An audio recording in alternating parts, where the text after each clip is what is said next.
Anytime. Joining us now is Briahna Joy Gray. She is a writer, analyst, host of what's the name of your podcast again? Someone's Wrong on the Internet, SWOTY. SWOTY, Someone's Wrong on the Internet. That's true.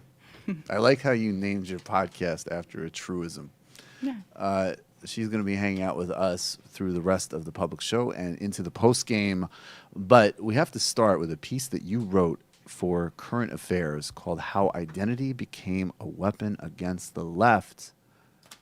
Make the case. I mean, this is a very receptive place to make the case, but you outlined it, I think, in a way, I think, to sort of set the table a little bit. I think that in some ways there's a lot of things that get conflated in this debate. There's actually a high-level debate that I think, if it was actually taking place, would be a really worthwhile one, which is kind of like a Marxist versus intersectional debate. Mm-hmm. And what do we center and what do we value and how do we synthesize? And then I think there's an emotional intelligence debate. There's some people that I totally agree with analytically, but the way they talk and the way they address certain issues, it's like, whoa, yeah, sure. you're absolutely just not communicating with awareness, right? Mm-hmm. And then there's like a tremendous amount of political opportunism and cynicism. And I think that you hit these threads really well. So why don't you outline the piece and we'll break it down and move from there. So basically, I felt compelled to write this or some version of it since the months leading up to the election, where I was met with a lot of incredulity every time that someone became aware that I was in fact a black leftist. Right. And this often happens on Twitter, where despite one's avatar, it's easier for people to make presumptions about who you are or who you aren't. And so what you would find is that you would get into ideological disagreements with people, and they would pull I don't want to trivialize it by saying this, but like they would pull a kind of a version of a race card on me. Mm-hmm. It would usually be a white centrist who would tell me, you could only have those views if you were a privileged white Bernie bro. You must be a 19-year-old living in your mother's basement, et cetera, et cetera. Right. To which I would say, check out my avatar.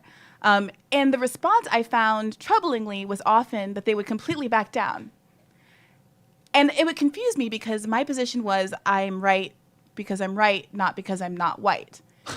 So there's this complete and total marriage of political opinion, or how much credit you get, how much credibility you have politically with your identity, which even when it benefits me, troubles me greatly, especially as someone who, just as an individual, as a human being, whose identity doesn't always match with, racial expectations, and that's a freedom that, white people have, right. and that other people of color often don't. And it's been kind of exacerbated in this political arena where there's a lot of political gain to be had by leading with identity, which has the effect at times of marginalizing economic arguments. And as someone who is a strong believer in some of the economic arguments that were raised by Sanders with a prominence that we haven't seen in a long time, it was particularly disheartening to see members of my community being swayed by arguments that weaponize their own identity against them. Right. So, and we'll get to the sort of specific political examples of that, because I think that, the other thing that it also reveals is that the comfort in at least our circles, roughly speaking, which are coastal, educational, broadly, I think one of the things that's actually great now is we really are seeing that, like, we don't have the same politics. There's radically different politics within what people generically call the left. I actually encounter that when I go and do media with, say center-right or centrist people, and they expect me to come with this whole kind of agenda, which I actually probably I agree with, but they expect a whole mode of discourse and way of framing the world, which I don't. Mm-hmm. And because they've that sort of broader brand of what the left has been so distorted. But there are kind of the two specific examples of how these arguments got deployed. And let's start with just the real nitty-gritty of the cynicism before we get to some of the actual merits on both sides, right? So it was amazing. And, we're probably like roughly-ish the same age. So we didn't exactly I mean, we were alive during Bill Clinton, but we probably were not like, super up on it. I wasn't in the country for any of the Clinton years. Oh, wow. Were you so Yeah. repulsed by Bill Clinton? You're out of the country? Talked to my mom about Yeah, it. wow. Okay, got you. Actually, where were you? We were in Saudi Arabia from. Well, that explains it. There you go. See, this is another part of the Islamic Marxist conspiracy. I'm had again. All Sam Harris trolls hit us up. You know what it is. You know how hard it is? Like, the commitment that we have to wage jihad, that you're not in a burqa right now, is like amazing. I brought it with me if you want me to do a quick change. Well, no, not while we're less on the air, because we offensive got to to keep. your- Well, it is, but I understand that we're doing deep cover work, so of course, no, I appreciate it. I mean, obviously, once we leave, and I will get appropriately attired as well. But but we know that Bill. The irony is that the Clinton, the first third way kind of DLC model that the Clintons operate out of, which was exemplified in Bill Clinton in '92. Actually, relatively center lefty on economics when he first ran for president. Not as bad on those issues. Terrible on exploiting racial divisions. Making sure people need to look up Ricky Ray Rector. He went while he was running for president and signed the death warrant of a literally mentally lobotomized black man, a guy who, before he was executed, asked what his next meal would be, or rather, he wanted to save some of his final meal for later, right? This was before he was going to get executed. Right. This is Bill Clinton. And then in 1996, to the right on the economy, and then incredibly socially reactionary politics as designed by Dick Morris. And then, so that's, and Hillary Clinton was totally on board for that. So and then in 2008, all sorts of bizarre, I mean, there's no doubt that rumors about Obama's heritage and stuff like that had roles in the Clintons' campaign. Somali garb. And that's what I will be changing into. So, it was extraordinary with just a tiny sense of political awareness to watch that the Clinton campaign's response to Bernie Sanders' unexpected success was going to be, we are woke. And I knew people on the political spectrum. I knew I was well to their left, but I also was like, they're sophisticated enough that they cannot possibly fall for this, because this is also like, this is somebody who came out for marriage equality 2 years ago. Right. And this is ridiculous. And then all of a sudden, that's what it was. So, get more. And then that leads us to the discourse around Kamala Harris. Right. So that was the proximate cause of writing this article. Right. Because I have felt in the court, like particularly, I feel like irritated by the optimism surrounding her. Partly because I kind of run in a lawyers of color circle that is particularly enthusiastic about her. Right. About Kamala Harris. Yes. Yeah. I went to law school with her niece. I mean, she's been a name that's been in my life for a very long time for other reasons. And what was particularly troubling was that my instinct was to root for her, right? And I hope that comes across in some small way in the article, that I wasn't here to just completely drag her, Right. But when we've just come off of an election like we've had, and we see the Democratic Party lining up behind someone who has so many of the similar failings that ended up tanking Hillary Clinton, when you have someone in a social climate where Black Lives Matter is potentially the most, visible and kind of easily identified movement on the left, to have someone who's a former prosecutor, who spent her career bragging about how many people she can put behind bars, who specifically advocated particular policies that are especially draconian in nature, the criminalization of parents with truant kids. I mean, this is the kind of person that we're supposed to all rally behind without even a moment of pause. And what I would hope is that an article like this and criticism of her would lead to her self-evaluating and making some attempt to pivot, do what she can do to try to reevaluate who she is. Because I feel like a lot of politicians in this kind of new Bernie world, where it seems you can maybe do it without all the fundraising, maybe you can do it without all of the political compromises that we thought were a matter of course, might make different decisions and might be able to find some integrity buried deep down somewhere. But instead, any criticism is taken as you're racist or you're a sexist, because that is the line that Hillary Clinton really formalized and really specialized in. And that's the mindset that people can't seem to shake. It was epitomized, and I want to get, because I really like, because I've been sort of trying to thread this needle, because I don't think it's productive for people on our side to, I think we should have the confidence to be able to come out and say to somebody like Kamala Harris, who is an appealing political figure in some ways, like, look, we have the blueprint for you. Work with us. We should have the, not be out with this sort of immediate, like, well, fuck her and all of it. I think that that's where, people on our side of the equation can get insular and dogmatic, which when it comes to electoral politics is just not how you operate. I mean, if I operated like that, I have, Bernie says things about Israel that annoy me. You know what I mean? Like, we can all play this game, right? I'm not saying an equivalency. Bernie is way more progressive than Kamala Harris, but you know what I'm saying. But I think, just to really underscore, I think one of the moments where the dynamic you're talking about really came alive and was really the formalization of this split was in one of the Democratic debates where Hillary Clinton, in response to, and Bernie's up there working his arms and like, we got to do some Wall Street, and, oh man, that fucks my shoulders up, even doing that impression. Oof, I got to do some yoga. Maybe he needs to do some yoga. But, he was doing it, and he was doing his great spiel. And everybody knows, I mean, Wall Street and, those are those like 70, 80% issues. And obviously Donald Trump was able to get some traction on a scam version of telling that same story. Right. And she looked back at him and she said, solving Wall Street won't get rid of racism. Right. And that was an applause line. And I mean, the multitude of how shockingly stupid and disingenuous that was, I mean, it literally took my breath away. Because, I mean, first, we start with the obvious, which is that Wall Street running amok has incredibly specific implications for people of color, which I would love for you to elaborate.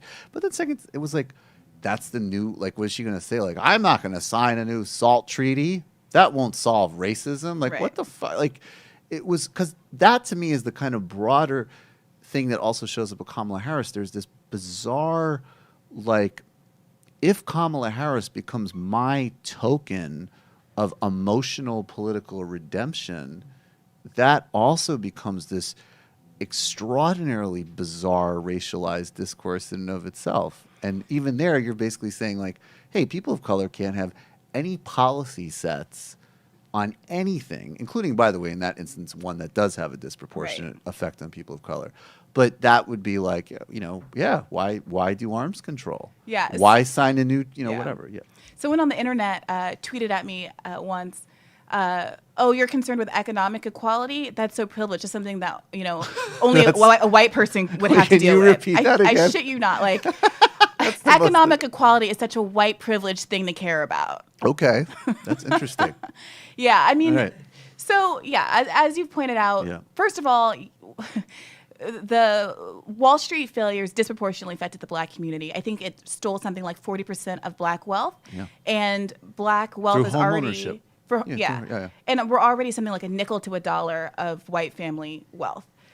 So you really can't overstate that direct harm. Secondly, as you said, it's like this incredible logical fallacy that curing racism not only should that not be a metric for pursuing any kind of policy, but it's not as though the Democrats are offering any alternative that will cure racism. I've yet to see the DNC's 2020 platform for eliminating all discrimination. Right. Well, that was the other thing that I wanted you to touch on, and I guess it's emotionally lethargic to relitigate some of this stuff. But I remember when and reparations, like, that's just literally, well, I mean, it's not a conversation we're having now. We can have it. That's fine. But the thing that struck me when Ta-Nehisi Coates wrote his critique of Bernie, which I mean, I'm not going to lie, I wasn't overly impressed with it. I thought he had a totally valid point. Maybe I'm enough of a political operative to be like, okay, that's an interesting time to intervene in this primary. Mm-hmm. But what really got me was like, when you're going to deploy, and just to be clear, Ta-Nehisi Coates wrote a column saying Bernie doesn't want to touch reparations because he doesn't think it's politically viable, but every other part of his political message is on challenging what is politically viable. And the one thing I will say operationally is that, I mean, Ta-Nehisi Coates is totally right on the merits of what he's saying in terms of the actual argumentation, but I think what Bernie is saying in a kind of more operational sense is expand what is politically viable in terms of issues that you can get 70, 80% of the American population on. And whether we agree with that approach or not, that is what he's talking about. Right. He's not talking about finding more, he's talking about what's an issue set, like everybody has health care, Wall Street stops robbing you of your home, that pretty much everybody who isn't doing the robbing can agree with. But anyways, what struck me was that it's a fine critique, but watching Hillary Clinton's people post, I was like, I didn't see the Marcus Garvey section of Hillary Clinton's campaign website. Like, what the fuck are you talking about? Yeah. I mean, what was that like to see these critiques aimed at him from ostensibly the left to aid the right-wing candidate? It felt like being gaslighted. Right. I futilely tweeted at Ta-Nehisi Coates over and over again, imploring him to please, because he said, right, that he very reluctantly admitted that he was going to vote for Sanders, even though he said he wouldn't endorse Sanders. And I was like, I don't even know what that's supposed to mean. If you're on a public show and you say you're running for somebody, that's an endorsement. It's an endorsement. Yeah. But it was troubling to me because, especially in the world of Twitter, where I know that disagreements can become outsized and disproportionate, there's so many Black Twitter voices that a lot of people were listening to that basically were parroting that same kind of a line. If it doesn't cure racism, it's not worth doing. Anything that is not an explicitly race-first message is an anti-Black, anti-POC, anti-LGBT message, and we shouldn't trust it. And it was fascinating to me because there was this argument that I heard that went along the lines of, after the primary, the majority of Black people voted for Hillary Clinton. Therefore, those who would continue to support Bernie or progressive policies are disenfranchising Black people, right? Yeah. So to vote, where that leaves me, I don't know. Well, you're disenfranchising Black people. Apparently. Thank you. I mean, as a Bernie bro, I would like to thank you because obviously it didn't that's work. the sort of origins. I remember reading about like the anti-apartheid struggle and thinking like, is there a way that we could get an old Jew that doesn't want Black people to be empowered? That was the formation of my politics. Yeah. Yeah. Yeah. So, I mean, I found myself arguing with people trying to get them to engage on a policy level. Right. And they refused. Back earlier during the primary, I tried to get people to engage with the idea that just because Hillary Clinton's a woman, it doesn't mean that she's necessarily the best candidate for women. Right. And I was, appalled when she picked Tim Kaine as a VP choice, given that he is someone who had a tragic record on women's issues in Virginia, who advocated to get require parental signatures for juveniles who were seeking abortions and abstinence-only education and all the things that if any other white man had kind of allied themselves with, it would have been it. Do you think that part of this problem is Bernie was the first, major candidate? As far as I understand, maybe, I guess besides potentially in some ways Jerry Brown in 1992 or Jesse Jackson in the 80s, who was running like a decommodified campaign. He was talking about actual material issues, and everything else we've been, even in relatively trivial, primaries, like it's very much a brand preference. Like Howard Dean. I mean, Iraq was important, but like there's no policy portfolio difference between John Kerry or Howard Dean. Do you want a guy who kind of mixes it up, or do you want a kind of, taller, more sort of whatever? Yeah.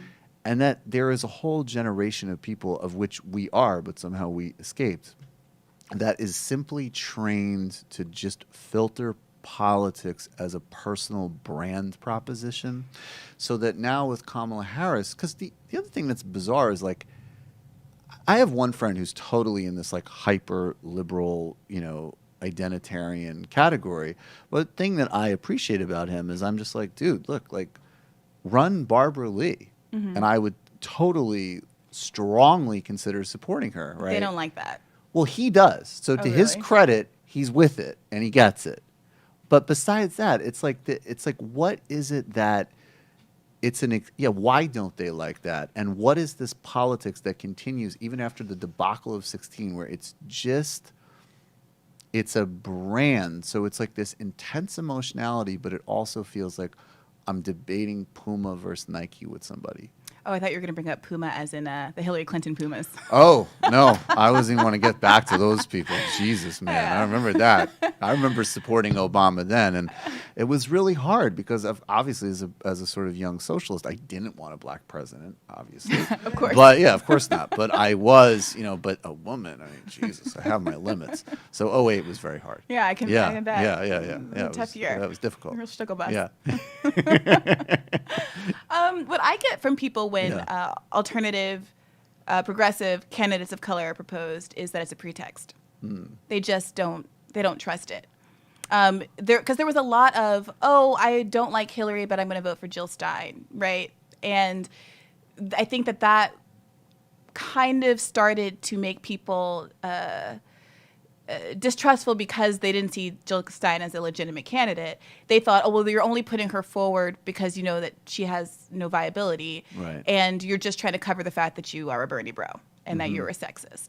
I have yet to see someone respond with any kind of sincerity. So kudos to your friends. Well, it's hard. I mean, for me, like I voted for Hillary Clinton. I totally was like, look, we're in the general. This is. Oh, you didn't? I didn't. I live in New York. Yeah, I live in the West Who Village. Who cares? You can vote for who you want to vote for in the West Village. But Jill Stein annoyed me a lot. Yeah, I planned to vote for Jill Stein, but then she annoyed me. She just said one too many stupid things. She does say a lot of stupid things. Yeah. But she also was the only one who was out here with reparations on her platform. There was some. Well, that was the real problem I had with her. I couldn't resist that callback. Yeah, no, but that's exactly right. She's the only one, and the argument against her wasn't like, to me, even beyond, like, I do genuinely think she was just like, I got to a point where I had actual problems with her, where I couldn't even have like a pleasant protest vote. But I do think that, like, that yes, this notion. It wasn't just like, hey, look, this isn't electorally viable and it's pretty important to stop clown fascism, vote for Hillary, fuck out of here with Jill Stein. It's this emotional, enraged, like, how dare anybody be, but it's so odd because it's an emotionality that is devoid of policy. It's like I think of, like, I get more in that mode when I'm doing like Jay-Z versus Nas. I think it's part of the it's her turn phenomena, I think. Right. For one, there's a great interview with Anoa Changa. Yeah. I had her on. She's part of crew of this show. She's a regular. Okay. Yeah. Well, she's brilliant. I don't know who she was arguing. Somebody hapless and awful. But she did this amazing job basically pushing back. So the person she was arguing with was a kind of a middle-aged white woman. Right.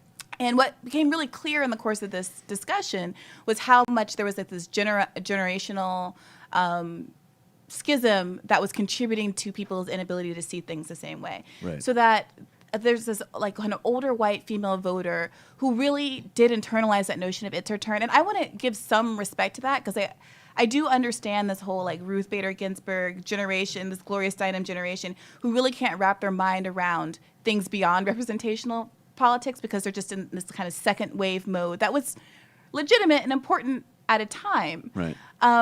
But we're in a more third wavy, choose your choices kind of a place. And we're also in like you're not going to be able to feed yourself because we're in a 21st century feudal late stage capitalism kind of place. And do we really want a politics that ends with, the first openly gay member of the Supreme Court rewrites indentured servitude if you can't pay your student loans. Right. But people were not receptive to that. And we got Gloria Steinem saying the women who liked Bernie were just doing it because they wanted to be with the boys. On of all places, the Bill Maher show. Yeah, right. That was like, he really brings out the best in people. That was one of the great, like, I can't wait to go on Bill Maher and be like, it's because people are fucking irrational about Muslims. You know what I'm saying? Don't get me on Bill Maher. Yeah.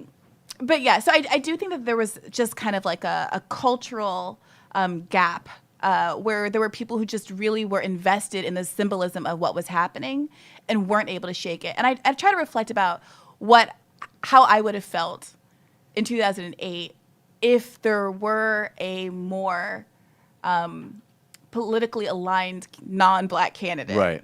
Right. Who, I mean, it's hard because if you're going to go for representational politics, Obama really knocked it out of the park. Yeah. right?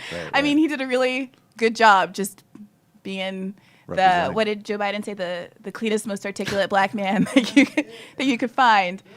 Goddamn right. Got that shine. But I would hope that wouldn't be enough. And as a woman, certainly Hillary Clinton being a woman wasn't enough. Do you have it?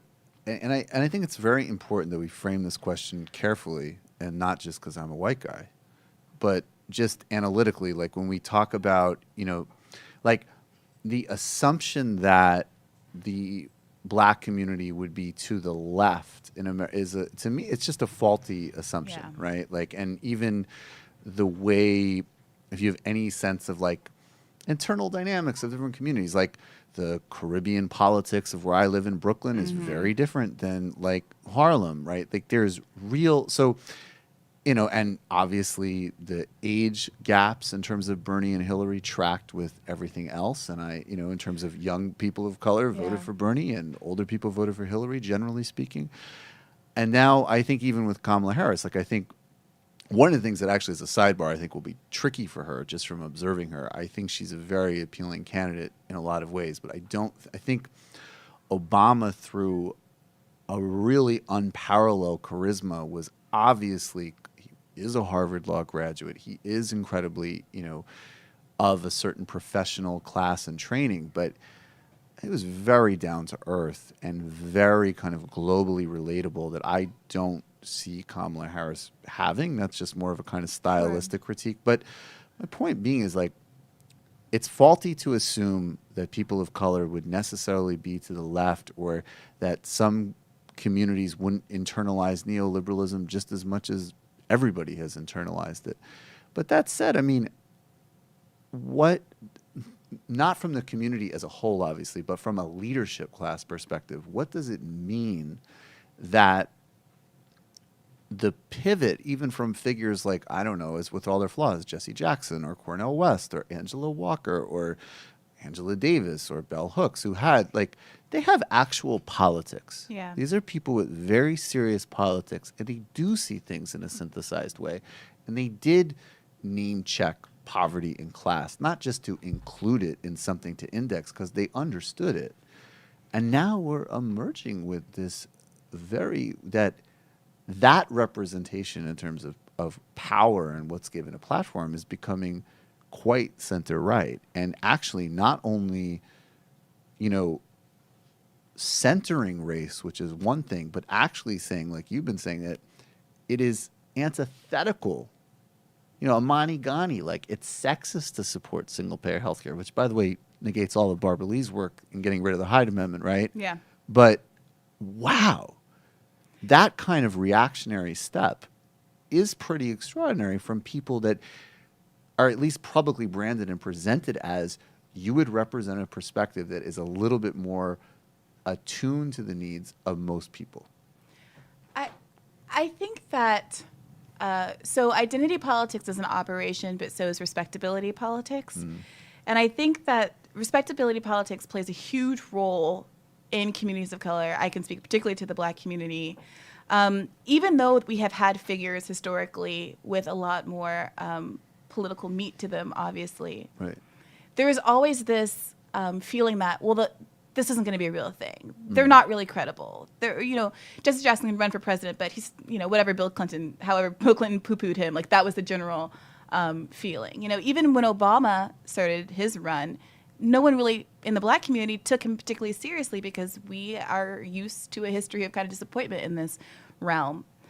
And I think that when we see a candidate that seems actually viable, someone who does have that Harvard Law degree or whatever else people are crediting, it's irresistible in a way that, to credit the community, I think it has a bigger draw on us than it would for a white voter, simply because we don't have those opportunities as frequently.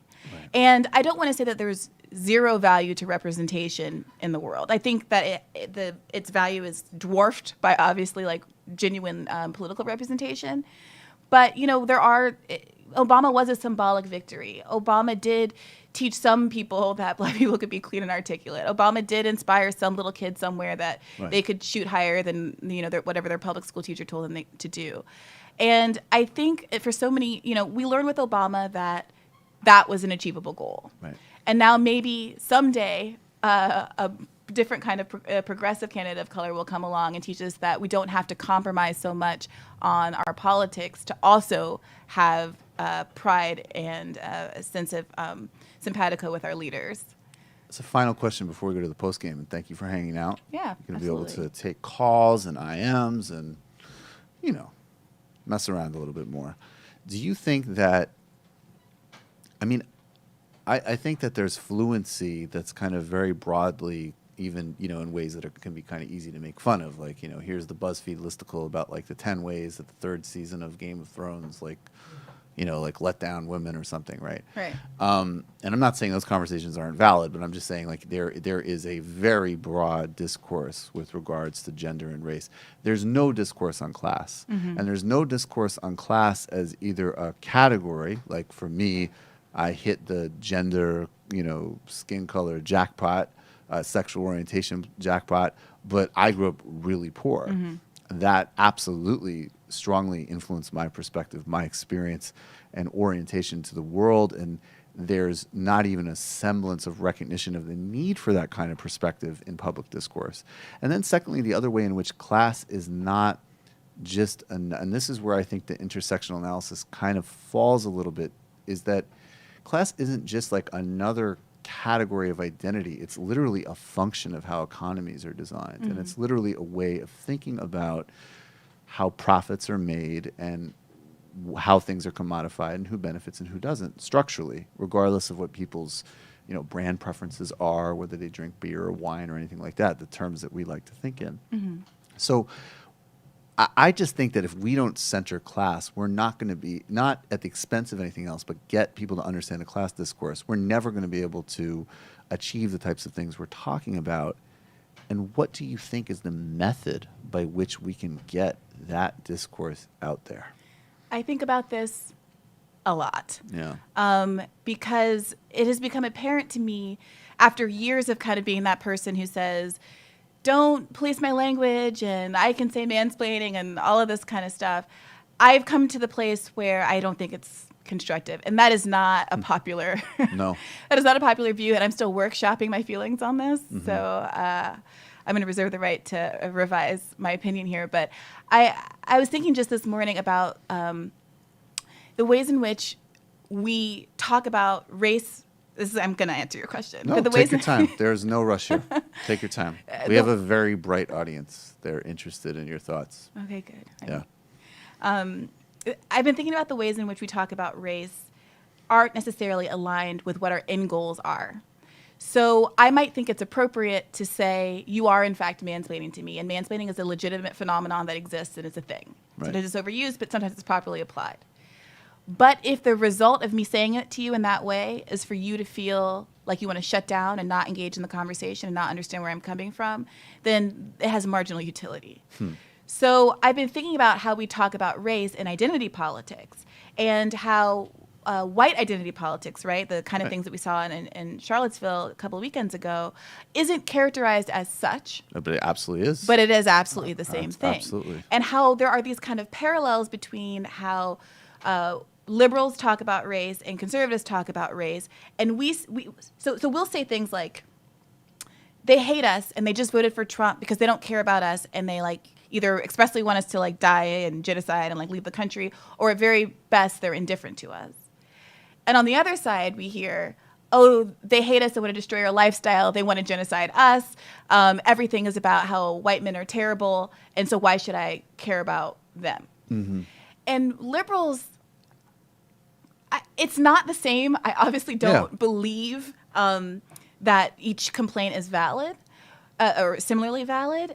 But I do think that Democrats saying things like, oh, they don't have, like, they're coming from nowhere. They're coming from a pure, it's just racism, and it's who they are, and it can't be changed, isn't constructive to having the kind of conversation that both sides can listen to, which I think is where economic arguments have so much benefit. And the resistance that liberals have to not leading with race, I think, is well-founded. You know, we have a history of political movements ignoring the ways that, you know, effects of social programs are disproportionate, and those are relevant. Right. But we've lost sight of the extent to which, okay, yeah, the New Deal was poorly distributed. Was it better than not having a New Deal? Right. And, you know, I don't think it has to be all or nothing, but I do think that figuring out how to talk about economic justice and talk about racial justice without either seeming like that's what you're doing is the only way we're going to bridge this gap where we live in a world where we've been told these things are mutually exclusive. And in truth, to make something seem like a racial justice argument does make it seem actually unappealing to a certain segment of the population. It's the let's not lead with the reparations argument, you know. And I also think that regardless, I mean, to me, I think that we have to be like a vast majority, 98%. Like people talk about this. I was talking to this German journalist the other day, and she was like, "So who are these people that voted for Trump?" And I said, "They're Republicans. There's nothing complicated about this. That's how he won, right?" Like.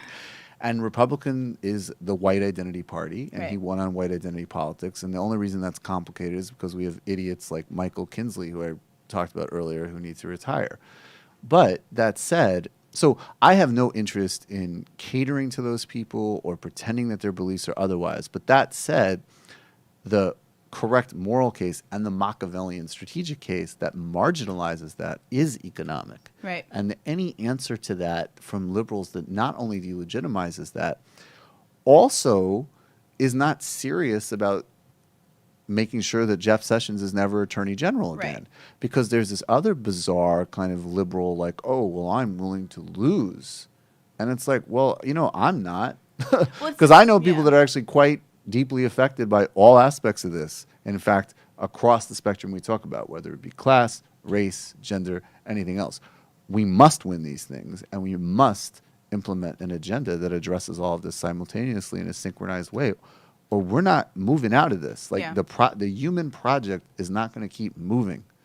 The irony was that's the argument that was used against us in the primary, right? Like you're willing to tank the whole thing. You're a Bernie bro. You don't really care about the people. And there was no consideration of the people that are suffering under the status quo. Absolutely. Like none. None. And actually telling people that they're doing just fine. Look. America's already great. Jesus Christ.